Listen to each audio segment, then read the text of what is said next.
Oke, jadi saya akan coba simulasikan bagaimana sih prinsip kerja daripada root blower.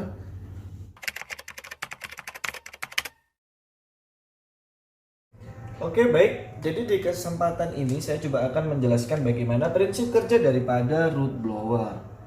Ini adalah prinsip kerjanya. Jadi di sini sudah saya gambarkan housing, kemudian ada rotor, kemudian ada inlet dan juga outlet. Di sini untuk rotor saya memakai rotor yang tipe 2 loop supaya memudahkan untuk melakukan identifikasi.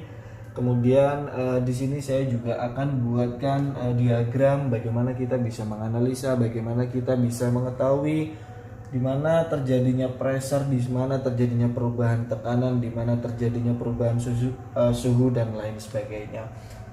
Pada kesempatan hari ini mungkin Bapak akan melihat dalam konteks gambar yang agak sedikit berbeda ya. Biasanya root blower itu dari atas Pak, keluarnya dari bawah atau dari samping gitu. Ya benar.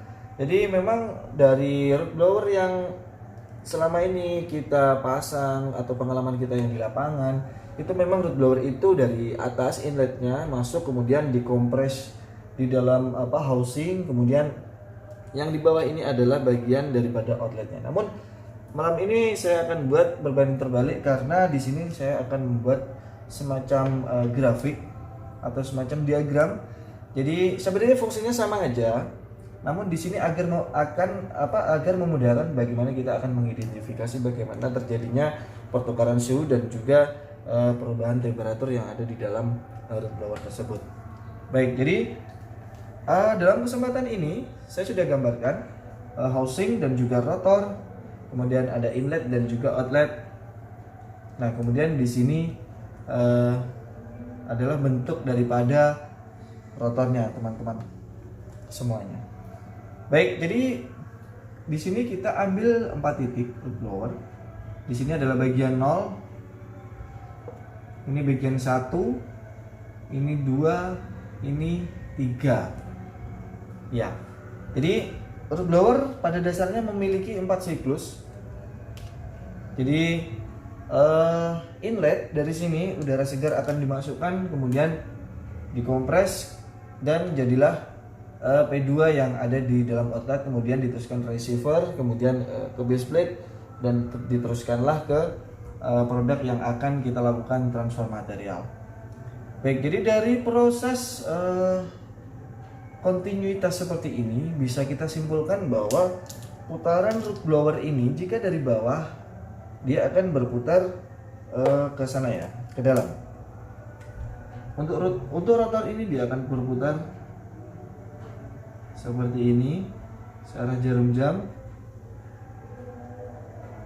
Oke. Kemudian untuk rotor ini akan berlawanan arah jarum jam. Sebelumnya kita berikan tanda dulu untuk rotor yang ini adalah rotor yang pertama atau kita sebut dengan rotor as panjang, biasanya ada pulinya, ini adalah rotor 1, dan yang ini kita sebut sebagai rotor yang kedua. Kemudian kita juga akan berikan nama juga untuk yang posisi atas. Untuk yang posisi atas, untuk yang bagian outlet ini adalah discharge, pressure, dan yang di bagian bawah ini adalah suction.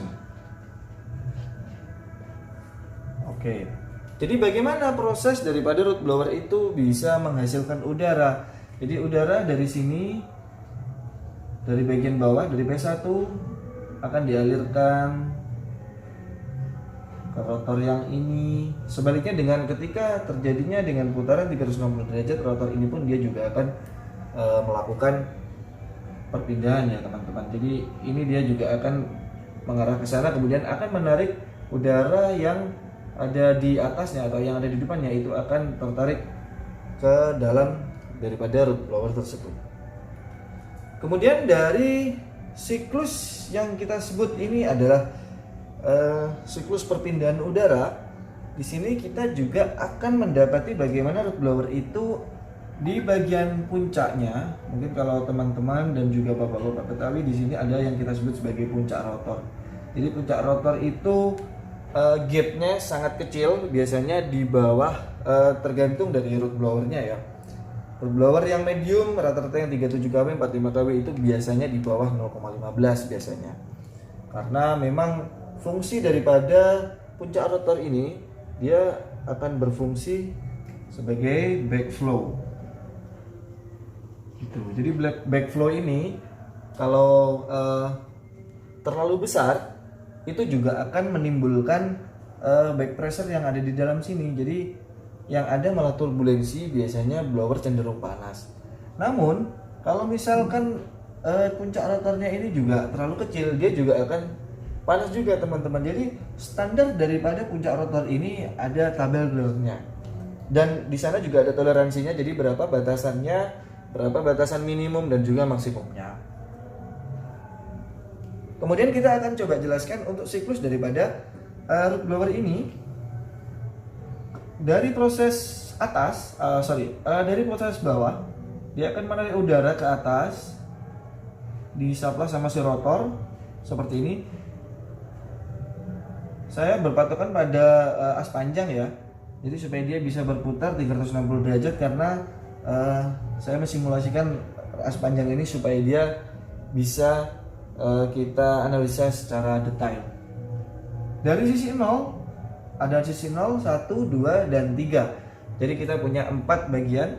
Dari sisi 0 ke 1 ini adalah proses bagaimana udara segar dimasukkan ke dalam root blower ini.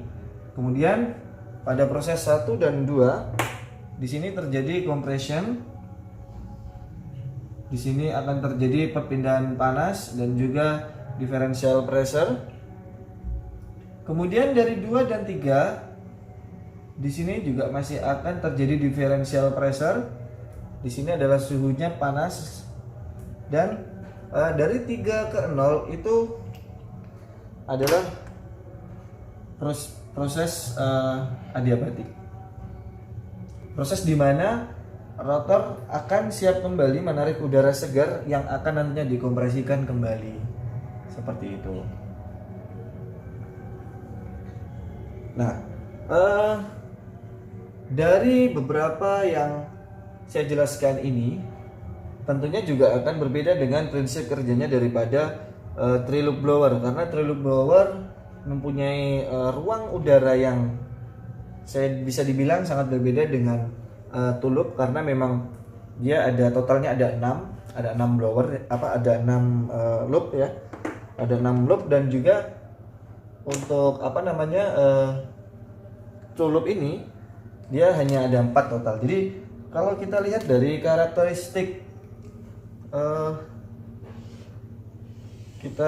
karakteristik dentuman daripada blower ini.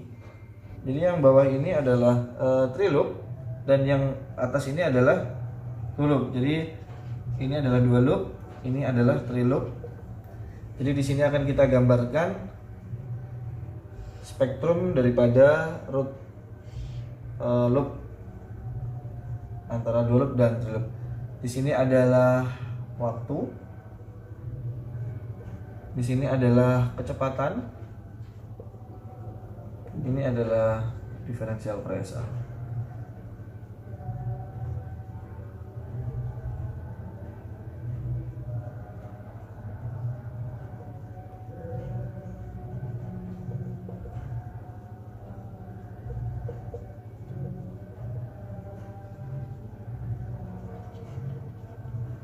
Kita simulasikan, yang ini adalah 2 loop dan ini adalah 3 loop.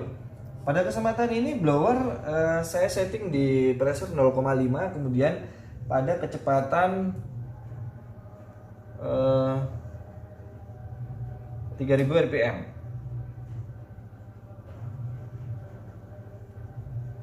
3000 rpm ya. Di sini juga sama 3000 rpm. Jadi kalau kita lihat bagaimana karakternya daripada two loop dan juga three loop untuk variasi putarannya. Two loop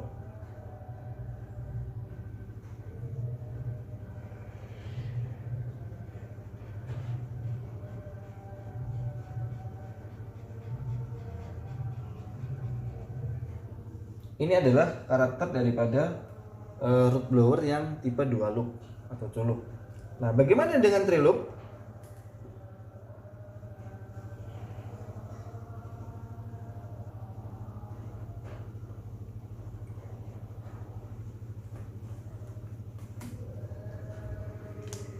Perbedaannya sudah kelihatan. Jadi mengapa culup dari sisi tenaganya dia jauh lebih besar, tapi dari efisiensinya juga berkurang. Karena yang diputar loopnya sendiri dia juga lumayan berat ya, karena dia memakai 2 dan juga momentumnya terlalu jauh. Nah, kemudian untuk 3 loop dia mempunyai gerakan yang lebih konstan.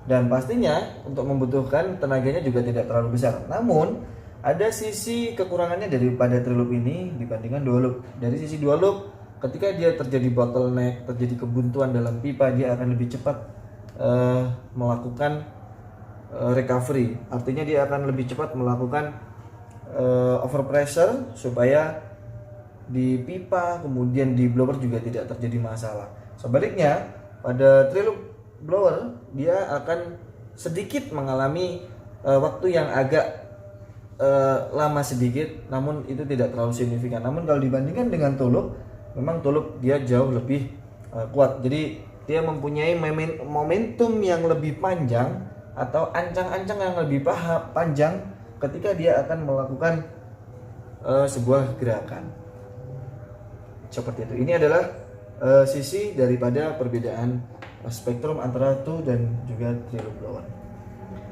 Baik, kemudian kembali lagi ke penjelasan daripada prinsip kerja. Di sini saya akan membuat semacam grafik. Di sini adalah volume dan di sini adalah temperatur ya, P1 dan juga P2. P1 P2 ini adalah yang saya sebutkan tadi, ini adalah siklus dari 0, kemudian ini adalah 1, 2 dan juga 3. Jadi peningkatan tekanan reversibel karena aliran balik dari penerima. Nah, jadi di sini adalah proses daripada compression. Ini adalah proses dari kompresi udara yang terjadi di dalam roof blower di area ini. Seperti itu ya. Jadi kalau kita coba urutkan dari prosesnya dari 0, kemudian 0 ke 1, ke 2, 3 dan ke 4. Prosesnya seperti ini. Jalur ini adalah jalur dari 0 ke 1. Di sini kita sebut sebagai adiabatic expansion. Kemudian dari 0 ke 1 akan dilanjutkan ke 1 dan 2. Ini kita sebut sebagai isothermal compression. Ini juga sama, isothermal compression, karena bagian 2 dan 3 itu terjadi di sini ke area sini sebelum akhirnya pada sisi ini adalah sisi pendinginan. Kemudian dilanjutkan lagi dari sistem 3 ke 0 adalah adiabatic expansion. Adiabatic expansion. Oke, jadi sudah cukup jelas dari gambar yang saya paparkan ini kalau menurut saya. Jadi proses di mana terjadi temperatur, di mana terjadi perubahan temperatur itu terjadi pada sisi 1, 2 dan 2 serta 3. Jadi kalau misalkan Bapak melakukan pengukuran pada bodi, mengapa bodi yang bagian atasnya itu dia jauh lebih rendah biasanya suhunya dibandingkan dengan yang di bagian lambung? Nah, jadi jawabannya adalah ini, dimana proses di dalam ini kenal dengan sistem termodinamika ya. Ada yang masih ingat? Jadi di sini ada proses adiabatik dan proses isothermal di dalamnya sini. Jadi adiabatik berarti tidak ada pertukaran kalor antara sistem dan lingkungan. Jadi seperti itu. Di area sini, ini tidak ada pertukaran udara dengan lingkungan ya. Jadi tidak ada pertukaran kalor antar sistem dan juga lingkungan. Jadi oleh karena itu suhu akan meningkat jika dikompresi atau suhu akan menurun dalam proses ekspansi. yang di dalam sini. Nah, sebaliknya di area isothermal seperti ini, dari 1, 2 dan juga proses ketiga, isothermal ini tidak ada perubahan suhu teman-teman. Jadi dengan demikian suhu dalam sistem ini adalah konstan. Di sini adalah tetap. Suhu di sini itu tetap.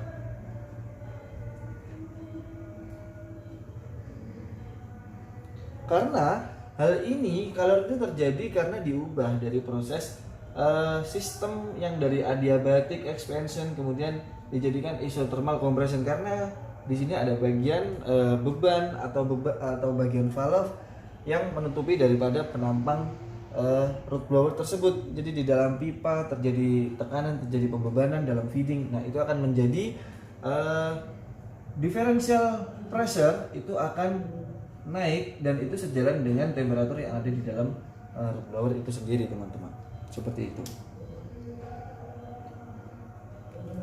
Oke, jadi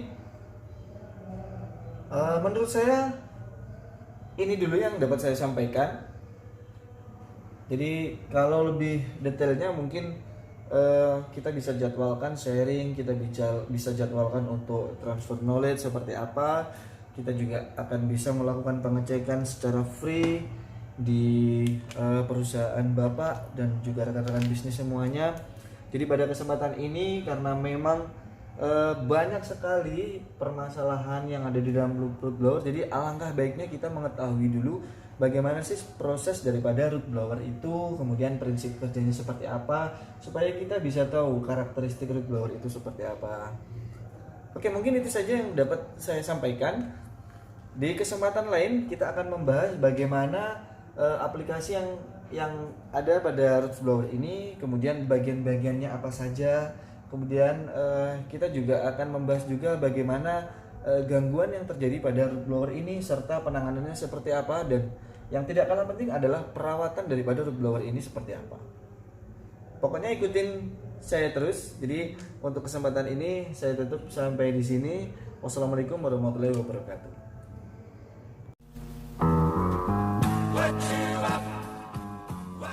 Oke guys, jadi itu saja yang dapat saya sampaikan. Terima kasih buat semuanya. Dukung terus channel ini agar dapat berkembang dan dapat membagikan informasi seputar pneumatic conveying dan juga root blower. Salam engineer untuk Indonesia.